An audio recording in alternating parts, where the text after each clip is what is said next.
everybody. Thank you for joining us on your Friday afternoon. Hopefully you're also having wonderful weather.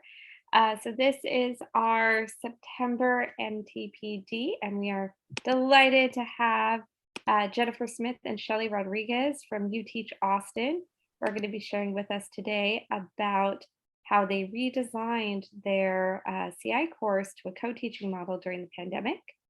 To introduce our speakers today, Dr. Jennifer Smith is the Associate Co-Director of the UTeach Natural Sciences at the University of Texas at Austin and an Assistant Professor of Instruction in the College of Education. She received her PhD in mathematics from the University of Arizona in 2002, and has taught mathematics and math education courses at UT Austin and St. Edward's University in the 2 decades since. A former high school math teacher from Tucson, Arizona, she also developed curricula for robotics and programming and taught children in grades 2 through 5 in Round Rock ISD.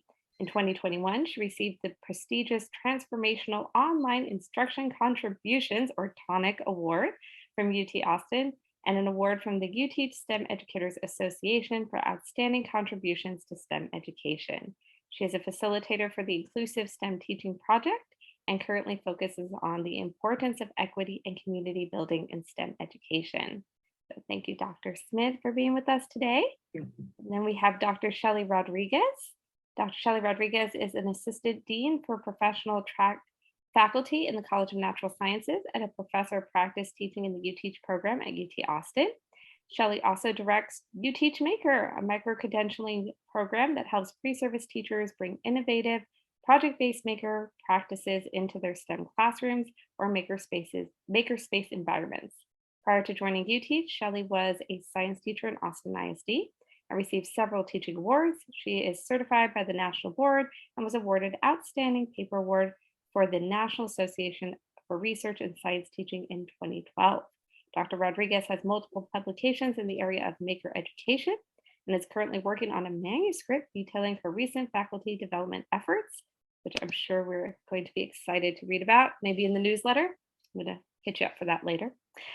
So welcome to our two speakers. I am going to pass the mic over to them so they can share with us their insight and hopefully some great strategies that we can apply to our own field courses as well. So Jennifer Smith, Shelly Rodriguez, whenever you're ready, the floor is yours.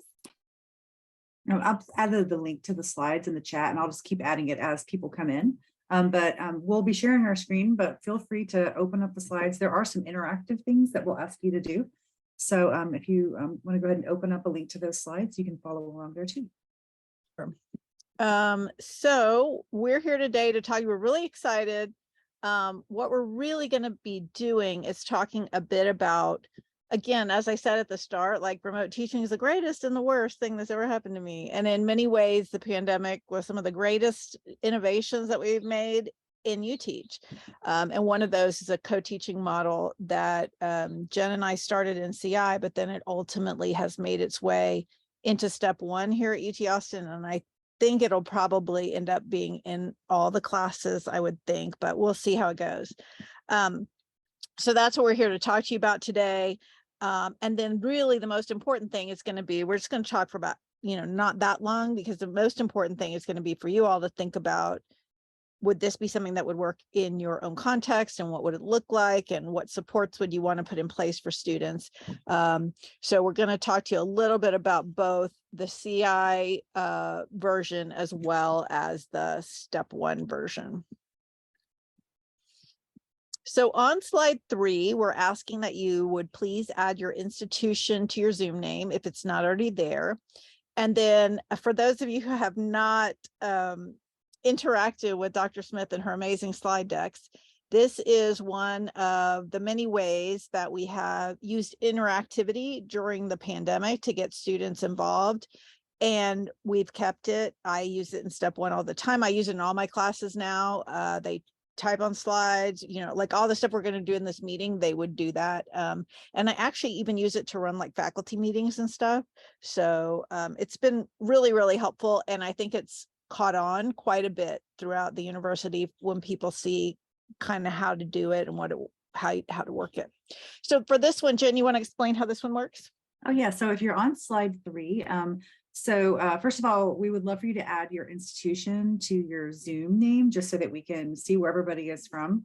But the other thing here is that these are interactive. So this is a temperature check that I do with my classes quite often. And these arrows that you'll see on here are movable. So you can grab an arrow and move it over to wherever you feel like you are on the thermometer. And it's kind of a nice way to get a quick sort of view of how your students are. Like if most of them are stressed, it's like, our midterm's coming up, what's happening? If everybody, it's good to know kind of where everybody's at. So go ahead and take a moment to do that. It's also fun. In some of my classes, the students will start to like customize their arrows. So they'll change the color of the arrow, or they'll stretch it out or make it really big. Like if they're really feeling overwhelmed, there'll be like one gigantic like red arrow pointing at overwhelmed or something. So it's like kind of fun to watch how the students take ownership of it too. And while the Google Slides is not the focus of this presentation, for anybody who would like resources, some pre-made slides that Jen and I have used, but I mean, Jen is always, she's like an artist on Google.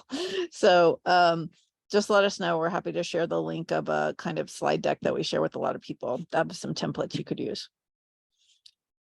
Obviously, so it looks like most people are at, looks Sorry. like most people are at the good level. We've got a few folks who are stressed and tired too. So most of us are, I think, looking forward to a weekend. Maybe that's kind of where we're feeling good. Yeah. Cool. Well, if you will join us on slide 4, and I'm just going to be doing this on a, I'll share my screen also, but if you want to follow along here, this is our agenda for today. So just briefly, I think we've already been introduced, so we can go through that part really quickly.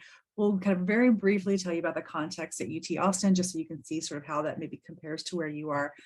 And then we'll talk a little bit about the field structure and what it looked like before and after the pandemic, and then how we worked in the co-teaching piece. And then what we're hoping to spend a good chunk of time on then is just to break into 2 groups and discuss like how you think this might work in your context, or what you think the issues might be, or to get some feedback from y'all. So if you will jump down to slide 6, we've been introduced, but those are our faces. Here we are. We have our contact information at the very end. The one thing that I want to point out here is that note that so Shelly and I have been working together for 12, 13 years maybe now at UT, and I've been teaching CI since 2003. Shelly's been teaching step 1 since 2011, but Shelly has also served as a master teacher for CI at a lot of that time. And we're in different colleges, and though we're both clinical faculty, we've had different roles in the program, but I think that our working partnership has really benefited both of us a lot. We have different perspectives on the program, but so we're kind of that cross pollination that I think is at the heart of UTeach between education and natural sciences. So Shelly, do you have anything to add to that before we go on? Just that Jen's awesome, and I'm lucky to have a professor like her to work with. And ditto. All right, Shelly, do you want to talk about our context on slide 8? Sure. So UT Austin is the flagship university for the state in many ways. We, like many institutions here in Texas, I think we can only now accept the top 6% of students. So it's quite competitive to get in here. And then even within the university, both CNS and engineering are quite difficult to get into as well. So we are dealing with students who they do come from diverse backgrounds, because they could be from the Valley, they could be from East Texas, they could be, really from anywhere, but they are definitely in their own setting, the high achieving students. So we just have to keep that in mind. We mostly serve Austin Independent School District, which is rising in around here. The cost of living is rising. We're seeing some migration out of the schools into like private schools and charter schools, even though there's continues to be an influx of population into the city. In step 1 this year, we hired a recruitment specialist, and that has really helped us, because that's basically what he does, along with a few other things. He's also an advisor. But that has really paid off in spades. We have like almost 120 students in step 1 this semester, and we were down really low before that. So we are in a wide variety of elementary schools at, some are high in, some are in low income areas, some are in high needs areas, some are in quite affluent areas. And so this is why CI is actually really important, because for UTeach, our students kind of go all over the place just based on their schedules and the mentor teachers and where they're at. Crockett is this is the high school we teach at for CI. It's in South Austin. It's the only experience that everyone in the UTeach Austin program has. So everyone's been through that school, and it gives a shared context to be able to talk about what we're seeing, and also ensure that at least at one point in their career, they have been in an urban school setting. So for us, and then step 1 is in natural sciences, and CI is in college of ed. Great. So hopefully that gives you all a little bit of a context. You can think about how that's similar to or different from where you're at. I'm going to skip down to slide 10, and I guess, Shelly, this is you too. So what we're talking about, actually, I'll go back up to slide 9 real quick, is a little bit of the field structure, the way the field structure looks in these 2 courses, and a bit of how it looked before and after the pandemic. So slide 10 is step 1. Yeah, so we were debating whether we should put CI in front of step 1 or step 1 in front of CI, because the step that we did started in CI and then like trickled down to step 1. But just because of the sequencing, we put step 1 first. So a couple of things that are important and that I think have been incredibly successful in our change up from the pandemic. First of all, because we couldn't find enough mentors to allow kids to teach remotely during the pandemic, we ended up having, just by necessity, having to put teams of 3 together. Ultimately, that has something that we've really liked, and that's something that we have kept. And the reason for that, and I'm not sure what it's like at your schools, but because it's a recruitment course and because a lot of times we have freshmen who are taking it, we invariably have 1 or 2 people drop out of the class. And the problem with that is when it's a team of 2, it really leaves someone high and dry. They signed up for a fun recruitment class, and now we're asking them to go teach all by themselves when everyone else has a partner, all of this stuff. So the teams of 3 have really helped. And I had someone just drop like last week, and it's not a big deal because there's still 2 people in that team. And so it has been, to me, definitely worth it. It also cuts down on our mentor teacher stipend cost. Our transportation cost was getting really high because so many of our kids weren't having cars anymore. So that was a savings as well. And really just in our time, we are all stretched really thin here at UT Austin, more so than ever, because we've got a bunch of new programs going.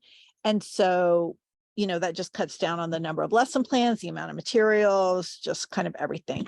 So I think the benefits really outweigh obviously it's not as much, individual time teaching, but they get that in step 2 and CI and all these other places. And the primary thing was just because when partners drop out, we felt like some of those kids who taught on their own just were not having a good experience. We did increase the mentor teacher stipend we used to pay by team. So we decided to restructure it, and we started paying by student. So that allowed us to up the stipend for our mentor teachers so that they could really feel that appreciation. That may or may not be something you all have the resources to do, but it made a big difference for us, especially this semester where I was trying to recruit a bunch of new teachers. The other thing I really love that we've done is we used to take thank you cards out by hand and like give them all out to the mentor teachers. But now we use Jamboards for thank you. And I think it's really fun because it's easier for the students to contribute on their own. They don't have to write it in class or whatever. And they can put pictures and be really creative. So you can see on slide 11 is just an example of the kind of thing that they do. It's really fun. They pick up I think they were doing something with eggs or chickens or something, so they can really personalize it. And the teachers love these. And then the last thing, I think this is right up there with the group of 3 in terms of like being a big change that we did because of the pandemic, and then we ended up liking. So normally when kids get to CI, they've already had significant classroom experience. They know how to do all the procedures, pack their bins, do all the materials, right? When we got them back, they didn't know how to do any of it. And it kept tripping, like it would even trip me up. So I'd be like, okay, so remember how to dress appropriately. And they were like, we don't know how to dress appropriately, you know? So we decided that it was just going to be too much to like throw them to the wolves and have them go straight into teaching a lesson because they've never taught before. So they're not going to start in high school. So I'll let Jen talk more about that, but ultimately that philosophy sort of like kind of gradually going in worked its way into step one. So now in step one, they have something to do at every observation.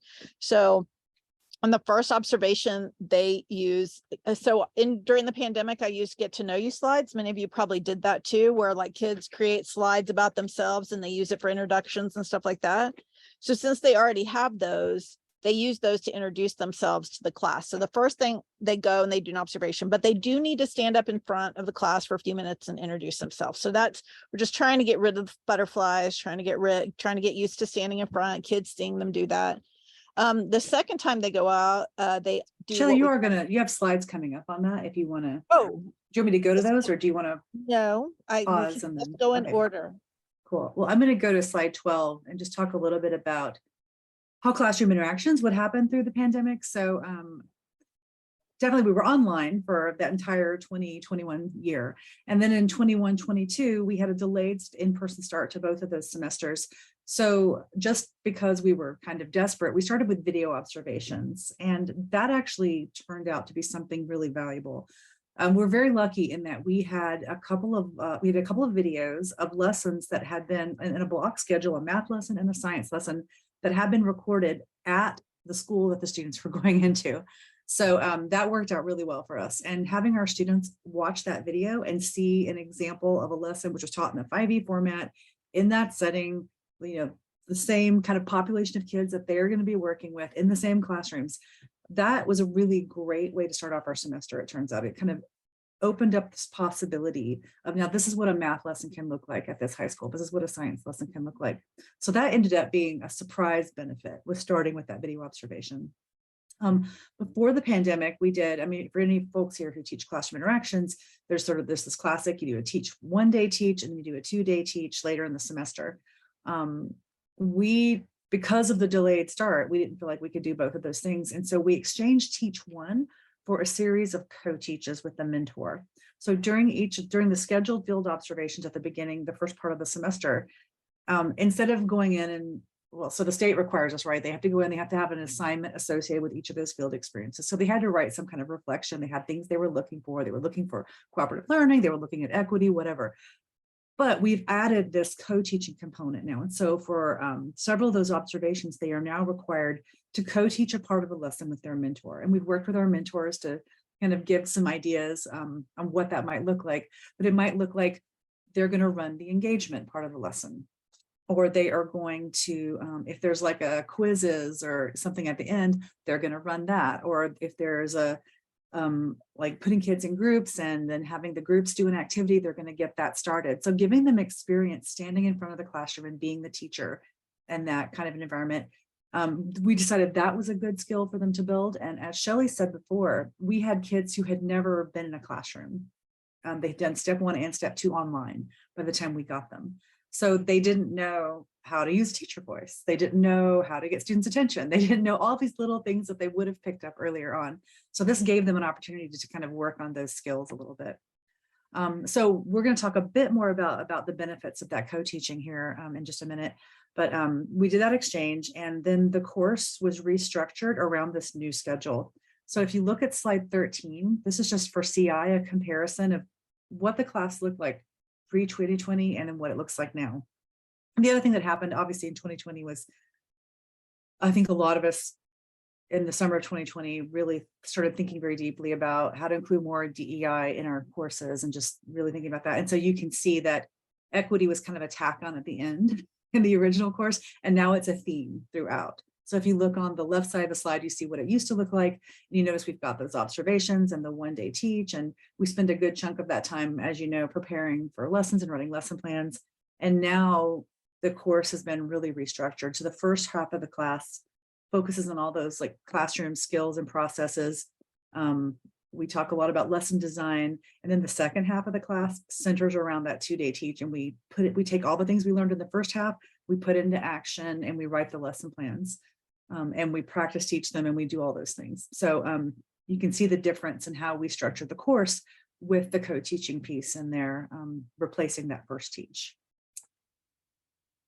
All right, so now we'll talk a little bit more about how that co-teaching went. So Shelly, do you want to talk about, I think we've talked about some of this already, but do you want to take this one? Yeah, so basically the reason that we did it is, and it's just like one of those things that for me was like a revelation, that I can't believe I've been working for this program for over a decade and I didn't think of it, like really.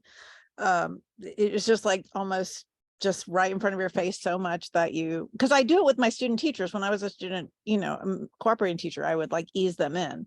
Anyway, so we really wanted them to learn how to build relationships with the students earlier and start using their names. And while we would encourage them to interact during the observations, because there wasn't like a specific thing for them to do, many of them didn't really do that. Or if they did, it was just during group work. So they still had to get over the butterflies of like standing in front of them and having them call them Mr. or Mrs., whatever, and all of that, and using slides and all that stuff. So we're hoping to ease them into that. And then they can also practice, a little bit of the classroom management and kind of playing with their mentors a bit more. On the next slide, on 16, basically, the first thing that happens is in the first observation, they introduce themselves using slide deck. The second one, they co-teach leading a small team building activity. Some of us do content-based activities and some of us just do team building activities. So I tend to just do the team building activities because I want them just focus on the kids and being up there and, organizing and moving kids around. And I don't want them have to be stressed out about content or anything. So for me, I'll show you some of the activities that we do. After they finish their like 15-minute activity, then they sit down and do a complete observation, and then they reflect on the co-teaching experience, which hopefully will inform Teach One that they do. So you can see all the benefits there that we just talked about. For CI, she'll talk more about this, but for step one, are the activities coming? Sorry. Yeah, they are. If you want me to go to the next slide, I can. Yes. Next slide, please, Vanna. Oh my gosh. Are you guys old enough to know Vanna White? Please say yes, because if I just said that and everyone's like, who is Vanna? So these are like the intro slides that we use to do introductions in class. These are the ones they use in the first observation. They edit them a bit, like, because what they shared for like their college class might not be exactly what they want to share, but at least they have a start and they've done it. So that's really nice.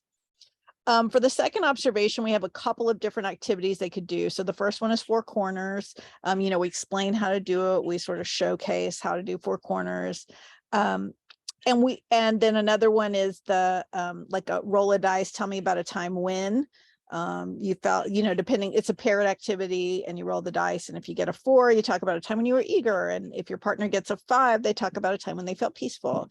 So we have those. And then there's another one that I didn't develop that came from like a website on SEL, which is a superhero pose. So this one's really about connecting mind and body.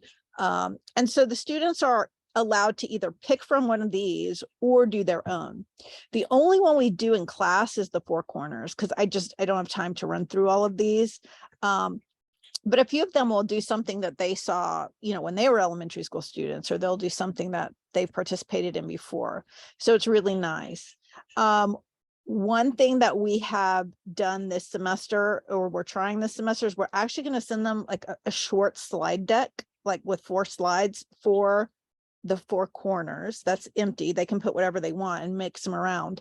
But just like the intro slides, it gives them a place to start. And I feel like maybe, and we'll see how this goes, that will get them more used to using slides to support themselves and like understand how to organize them, and they'll have a model of a decent one. My TA is making these right now. We'll see. I'll let you know how that goes, or if that's too much hand holding, I'm not sure, but I'm assuming most of them haven't used slides to teach before, so just doing it with like 4 slides might be nice. Right, and I'm going to go to slide 21 and talk a little bit more about the CI co-teaching. So some things that came out of this experience of, which again, we implemented out kind of out of desperation, that what we found was that having our students co-teach meant they had to work more closely with their mentor, doing that planning and teaching part earlier in the semester. Somehow when we had the teach one and then the teach two, they still kind of came in as a guest. They planned their lesson. They didn't really talk to their mentor about it a heck of a lot, like any more than we made them. And when they went in, they were very much a guest teacher. And so the benefit of having them be a partner with the teacher early on is that the students look at them differently, but also they feel more like they're part of the classroom community. So that in addition to this idea of it, I feel like it helped them build empathy for the complexity of what their mentor is dealing with. I mean, in the past, we used to always get, the students would come back and they would have some not nice things to say about what they saw happening in their mentors' classrooms. And we would have to kind of talk about having empathy for teachers and their jobs are really difficult. What we saw in after we implemented the co-teaching was that kind of went away, because they are in the mix with their mentors and it just builds empathy for the complexity of the job that the mentors are doing in a way that wasn't happening before. So that was an unexpected benefit. Another one is that I think this really allowed us to think more about the contrast between the different kinds of teaching styles that they tend to see in the field. So we talk a lot about, student-centered approaches. Obviously, they've heard a lot about 5E coming out of like step 1 and step 2. We spend a lot of time thinking about like getting students to talk to each other, digging into students' thinking and really making your lesson student-centered in CI. But what they're seeing in the classroom frequently is more teacher-centered approaches for a variety of reasons. And so we're able to do more contrast of that, because if they're going to be co-teaching with their mentor will often say, you do this small lecture and explain this thing. And they're able to see really directly that they go in and they think they've explained it very clearly. And then when they talk to students, they find out that students didn't learn what they thought they did. And they're able to do that outside of the context of the lesson they developed for CI, right? So it's just that contrast is richer somehow in their experience. So that was another benefit.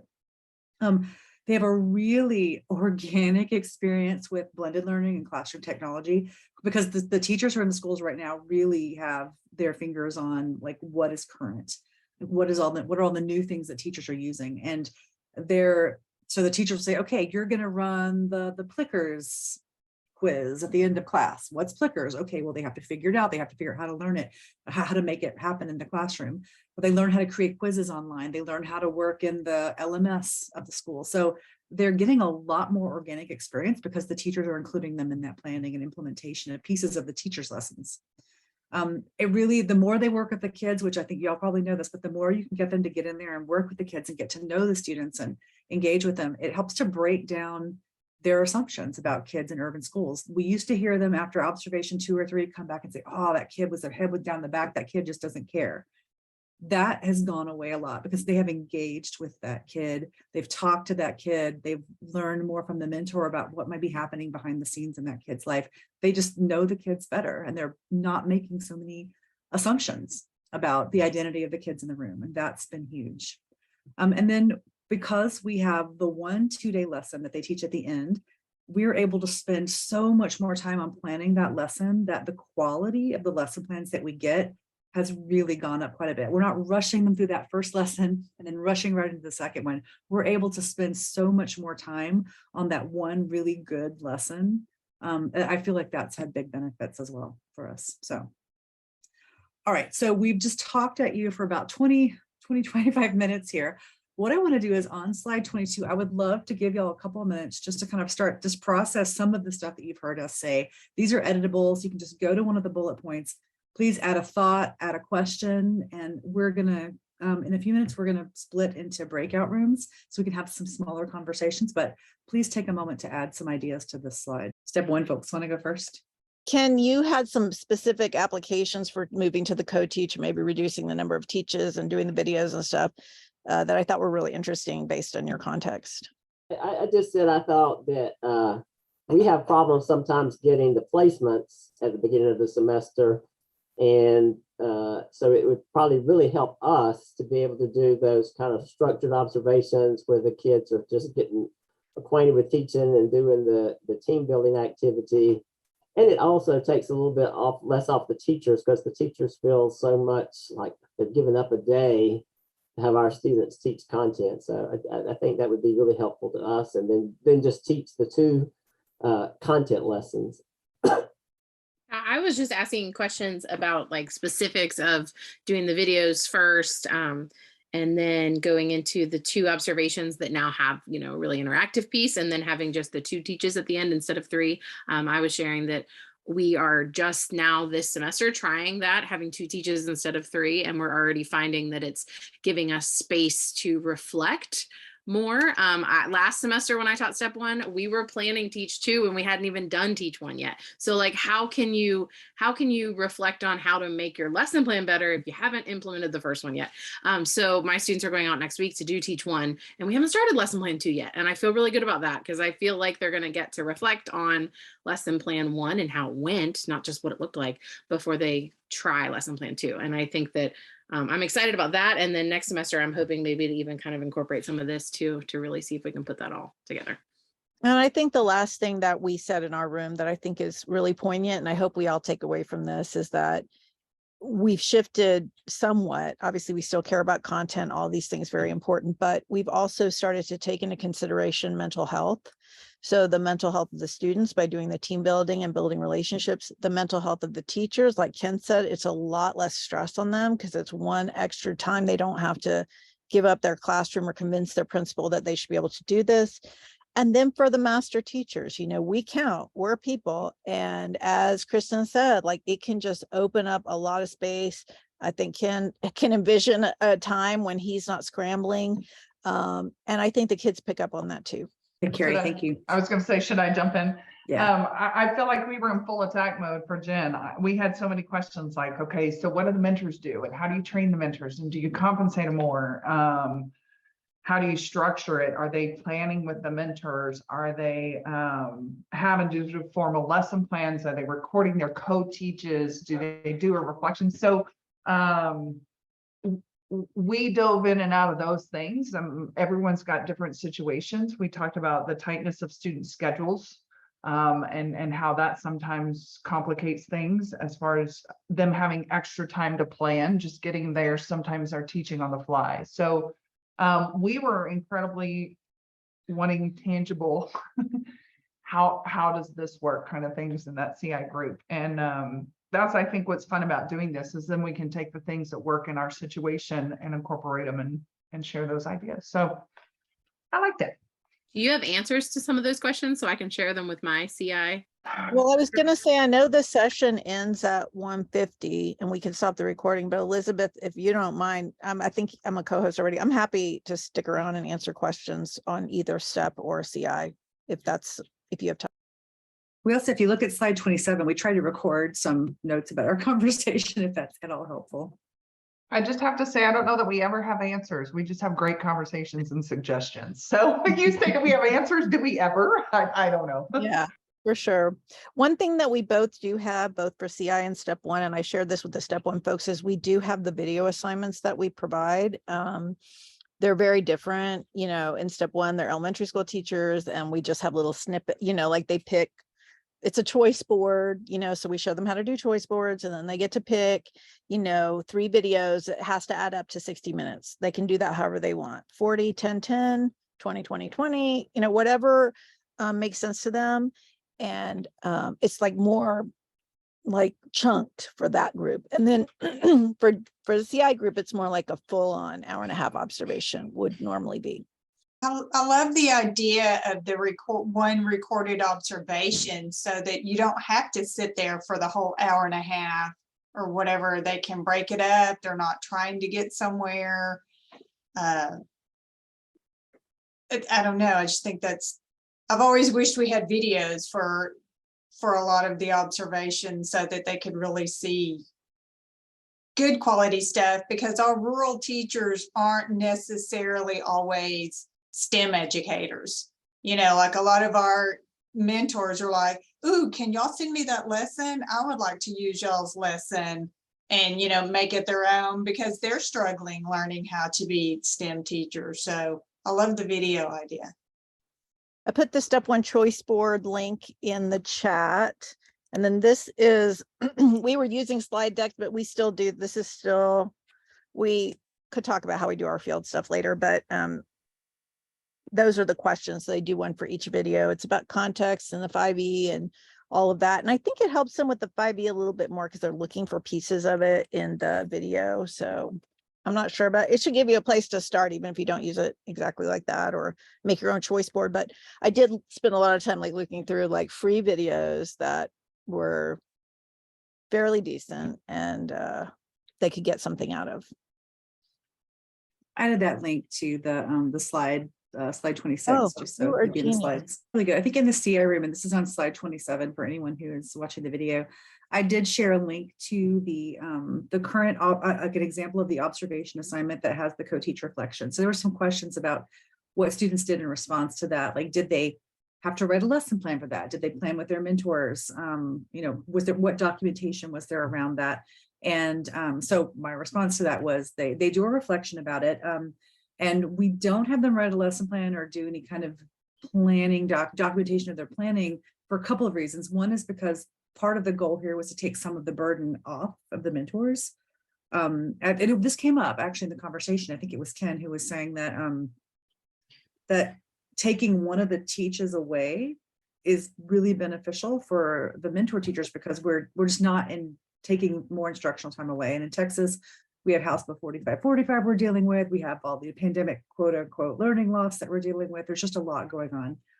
And so we're putting, it's instead of like sort of asking the teachers to give us more, the co-teaching model, I feel like gives them back because we've got a competent adult in the content area, at least in their classroom, that they can put to work. So part of the co-teaching model is put them to work doing something, whether that's leading a part of the lesson or whether it's going to this group over here and reteaching something that needs reteaching.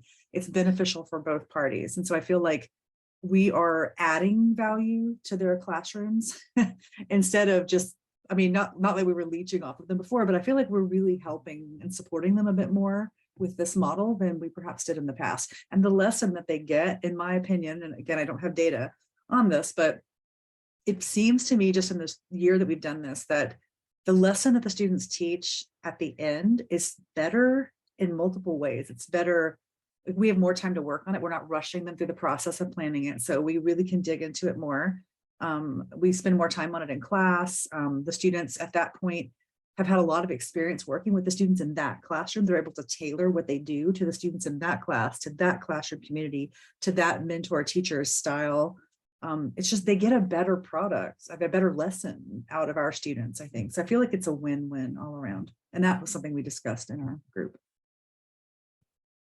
One thing that may be quite controversial that we have made a strategic decision about for step 1 only at UT Austin is, so needless to say, when the pandemic happened, we were not able to go and do observations. Even when the kids were live, we couldn't go in as observers. AISD had a thing about that, but also I would be going from elementary school to elementary school to elementary school. You know, I'd be hopping at like 5 schools in a single day.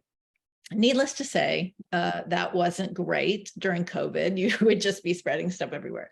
So we ended up not doing observations and relying a lot more on our mentor teachers. And what we found is that there was really very little, like no drop off in terms of what the students were getting in step 1. I still do the post conferences with them, and we'll look over their mentor teacher sheet and we'll like talk about, we do those on Zoom so everybody can like be there. And that's been really, again, I hate that saying, work smarter, not harder. I hate that saying. But in this case, I would say that's an example of how we have at our program, because we're all doing a lot more than we were. UTeach is doing a bunch of different stuff. So this is one way that we've been able to kind of manage that. Obviously, we would go see any groups that were needed to be seen. And we did a really important training. And I can send this link too, or we can put this in the PowerPoint too. The training that we did with the mentor teachers about how to give constructive feedback. And we actually gave them like a format that includes like kind of the intro to the comment, good job, nice work, whatever, what you saw, and the rationale. Why is that good work?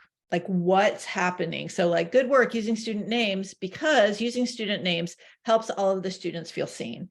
And then a suggestion if they need one. So we're trying to get them to use that formula so that their feedback is richer. So we'll see what those sheets look like this semester. And in fact, I'm glad we're talking about this because this reminds me, I should resend that before the teaches and just say, hey, remember, this is what we talked about. You know, that reminds me, we didn't talk about this in the CI group either, but in the past, we videotaped lesson teach 1 and teach 2. And like, I remember like back in 2005, we would have when those, sorry, my cat is being very sweet, but he's also about to start chewing on the microphone. Back in 2005, that we would videotape and they would have actual little tapes that they would then have to come in and spend like 3 hours transferring onto DVD so that they, I mean, it was, you know, it was a mess. Like at the pandemic, we stopped doing that because we obviously weren't going out to the schools. And I think what we found was that everyone relaxed a little more. Like it's looking back, I don't know if it really benefited them that much to videotape them in their very first time teaching a lesson in a high school classroom. I don't know if that helped them. I feel like that's an activity. Now I kind of feel more strongly about it, even moving forward, that's something you do with like a teacher who's like 2 or 3 years in. Let's videotape a lesson, really sit down and analyze it. Or maybe we do that in apprentice teaching. I'm not convinced that there's any value in doing that at the point of CI anymore. And it's also a lot less work for us. And so that work, Shelly doesn't like work harder, work smarter, but wow. Now what we can do is we can go into the schools, we can hop and we can see a half hour of this team's lesson, go to the next classroom, half hour of this team's lesson. We can quickly see everyone. And then we can decide who we need to go back and spend more time on or who we're like, okay, they're fine. It's so much less stressful for us. And the observations are just friendlier. I guess I really am happy that the pandemic forced us to stop videotaping our students.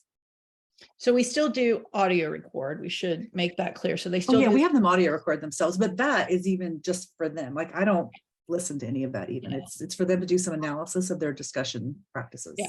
So they still get that. They still do the analysis and evidence-based analysis of their teaching. So that hasn't changed. It's just that we don't do the video. They wear like little recorders, and Jen can give you those resources down the road if that's something people want. But I guess the big takeaway is that for us, the pandemic forced us to let go of doing all the things that we thought we could not do without. Like, if we don't do this, UTeach will crumble. These kids will not be great teachers and it will be a disaster. And then we realized like, oh, actually everybody's okay. So, so that, you know, that's one of the definitely good things that came out of it for us.